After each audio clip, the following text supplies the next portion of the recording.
혹시 이런 생각 해보셨어요? 우리가 세상이라고 부르는 이 모든 것들, 그러니까 눈에 보이는 것부터 마음속 생각까지, 이 모든 게 사실은 활활 불타고 있다면요? 오늘은 바로 우리 경험의 본질을 꿰뚫는 아주 강력한 통찰에 대해 한번 이야기 나눠보겠습니다. 자, 그럼 이 질문부터 한번 시작해보죠. 여러분이 세상이라고 느끼는 것, 그러니까 지금 보고 듣고 생각하는 이 모든 경험은 대체 무엇으로 이루어져 있을까요? 어찌 보면 너무나 당연한 질문인데 여기에 대한 답이 놀라울 만큼 명쾌합니다. 첫 번째 파트입니다. 과연 세상이란 무엇인가? 아주 오래된 경전에서 이 거대한 질문에 대해 굉장히 직접적이고 실용적인 답을 내놓는데요. 그 답은 멀리 있지 않고 바로 우리 자신 안에서 찾을 수 있다고 말합니다. 팔리어로 싹감이라고 하는 이 말은요, 바로 모든 것, 즉 우리가 경험하는 세상의 전부를 의미합니다. 경전에 따르면 이 전부라는 건 의외로 간단해요. 바로 6가지 감각기관과 그 대상들의 조합, 그 이상도 그 이하도 아니라는 거죠.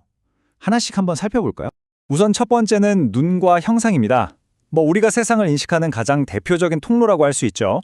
보는 기능을 하는 우리 눈, 그리고 그 눈에 보이는 세상의 모든 형태와 색깔. 이게 바로 우리 세상의 첫 번째 구성 요소입니다. 그리고 두 번째는 귀와 소리입니다. 지금 제 목소리를 듣고 계신 여러분의 귀, 그리고 세상의 온갖 소음과 아름다운 음악, 대화 소리들, 이것들이 우리 경험 세계의 또 다른 중요한 축을 이루고 있죠. 세 번째는 코와 냄새입니다. 향기로운 꽃 냄새부터 맛있는 음식 냄새까지. 냄새를 맡는 코의 기능과 그 대상인 세상의 모든 냄새들이 여기에 해당됩니다. 네 번째, 바로 혀와 맛이죠. 단맛, 쓴맛, 신맛, 짠맛. 이 모든 맛을 느끼는 혀의 기능과 그 대상인 맛들, 이것도 우리가 세상을 경험하는 아주 중요한 방식 중 하나입니다. 다섯 번째는 몸과 감촉입니다. 부드러움, 거칠음, 차가움, 뜨거움처럼 우리 피부를 통해 느끼는 모든 감각들 있죠. 바로 우리의 몸과 그 대상이 되는 모든 감촉들을 말합니다. 자, 그리고 정말 흥미로운 마지막 6번째 요소가 나옵니다. 바로 마음과 현상인데요. 여기서 특이한 점은 마음을 눈이나 귀처럼 또 하나의 감각기관으로 본다는 거예요. 그럼 그 마음이라는 감각의 대상은 뭘까요? 바로 생각, 아이디어, 감정, 기억 같은 모든 정신적인 현상들입니다. 경전은 여기서 아주 단호하게 선을 긋습니다. 이 6가지 감각의 영역을 벗어나는 세상이란 건 없다고요. 만약 누가 이 6가지 말고 다른 세상이 있다고 주장한다면 그건 그냥 말뿐일 거고 증명할 수도 없을 거라고 말하죠. 결국 우리가 경험하는 세상은 전적으로 오롯이 우리의 감각에 달려있다는 뜻입니다. 좋아요. 그럼 이 6가지 감각으로 이루어진 우리의 경험 세계는 어떤 근본적인 특징을 가지고 있을까요? 경전은 이 경험의 본질을 꿰뚫는 3가지 핵심적인 성질이 있다고 설명합니다. 이 3가지 특성은 아주 논리적으로 연결되어 있어요. 첫째, 모든 감각 경험은 아니짜, 즉 영원하지 않고 끊임없이 변한다는 겁니다. 둘째, 이렇게 변하는 것에 집착하는 건 필연적으로 두카, 즉 불만족과 괴로움을 낳는다는 거죠. 계속 흘러가는 강물을 꽉 잡으려는 거랑 똑같아요. 당연히 힘들 수밖에 없겠죠. 그리고 마지막으로 이렇게 끊임없이 변하고 불만족스러운 경험의 흐름 속에서 불변하는 나라는 실체는 찾을 수 없다는 결론, 바로 아나따에 이르게 됩니다. 그래서 경전은 이런 통찰의 결론으로 이 구절을 딱 제시합니다. 이것은 내 것이 아니다. 이것은 내가 아니다. 이것은 나의 자아가 아니다. 우리의 모든 감각 경험에 이 관점을 적용해서 그 실체를 있는 그대로 보라는 아주 강력한 권유인 셈이죠. 자, 이제부터는 분위기를 좀 바꿔서 훨씬 더 강렬한 비유를 한번 만나보겠습니다.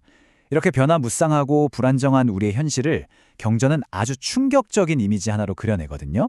바로 삿밤 아디 땅, 모든 것이 불타고 있다는 뜻입니다. 이게 바로 불의 살법으로 알려진 경전의 핵심 메시지인데요. 우리가 세상의 전부라고 여겼던 바로 그 6가지 감각과 대상들이 사실은 활활 불타고 있다는 겁니다. 정말 강렬한 비유 아닌가요? 그럼 당연히 이런 질문이 생기겠죠? 아니, 대체 뭐에 불타고 있다는 걸까요? 어떤 불이길래? 그냥 비유가 아니라 이 불의 정체는 구체적으로 무엇일까요? 경전은 그 불이 바로 3가지라고 설명합니다. 첫째는 탐욕의 불, 즉 끝없이 더 원하고 집착하는 마음이죠. 둘째는 성냄의 불, 즉 싫어하고 밀어내려는 마음입니다. 그리고 마지막은 어리석음의 불, 이 모든 현상의 진짜 모습을 제대로 보지 못하는 무지의 불입니다. 우리의 모든 감각 경험이 바로 이 세 가지 불 때문에 끊임없이 타오르면서 우리를 괴롭게 만든다는 겁니다. 문제 진단이 이렇게 명확하다면 해결책도 있지 않을까요? 이 불타는 세상으로부터 벗어날 길은 과연 있는 걸까요? 다행히도 경전은 그 길 또한 분명하게 제시합니다. 그 길의 시작은요, 우리 감각을 있는 그대로, 즉 양면을 모두 보는 것에서 출발합니다. 첫 번째는 아싸도, 감각이 주는 매력과 즐거움입니다. 마시는 아이스크림은 정말 달콤하죠. 하지만 동시에 아디나보, 그 위험성도 봐야 한다는 겁니다. 아이스크림은 결국 녹고 그 즐거움은 사라지잖아요. 그 사라지는 즐거움에 집착할 때 괴로움, 두카가 시작된다는 바로 그 위험 말입니다. 이렇게 매력과 위험성, 이 두 가지를 모두 꿰뚫어 볼 때 비로소 니사라낭, 즉 진정한 벗어남이 가능해집니다. 이건 감각을 없애거나 세상을 등지라는 얘기가 절대 아니에요. 오히려 감각 경험에 대한 맹목적인 집착과 갈망을 내려놓음으로써 그것들로부터 자유로워지는 걸 의미하죠. 결국 모든 건 있는 그대로 보는 것에서 시작됩니다. 이렇게 감각의 실체를 명확히 꿰뚫어 보면 자연스럽게 그것에 대한 맹목적인 집착에서 벗어나게 되고요. 그 집착에서 벗어날 때 탐욕이 빛바래고 그 자리에서 비로소 진정한 자유를 경험하게 된다는 것. 이것이 이 가르침이 제시하는 길입니다. 오늘 우리는 우리 경험 세계의 구조와 그 본질을 함께 탐구해 봤습니다. 이 모든 이야기는 결국 하나의 질문으로 돌아옵니다. 지금 이 순간 여러분의 경험을 불태우고 있는 것은 탐욕, 성냄, 어리석음 중 어떤 불인가요? 그리고 그 불을 끄기 위해 오늘 당장 무엇을 할 수 있을까요? 이 질문에 대한 답은 오직 여러분 각자의 삶 속에서만 찾을 수 있을 겁니다.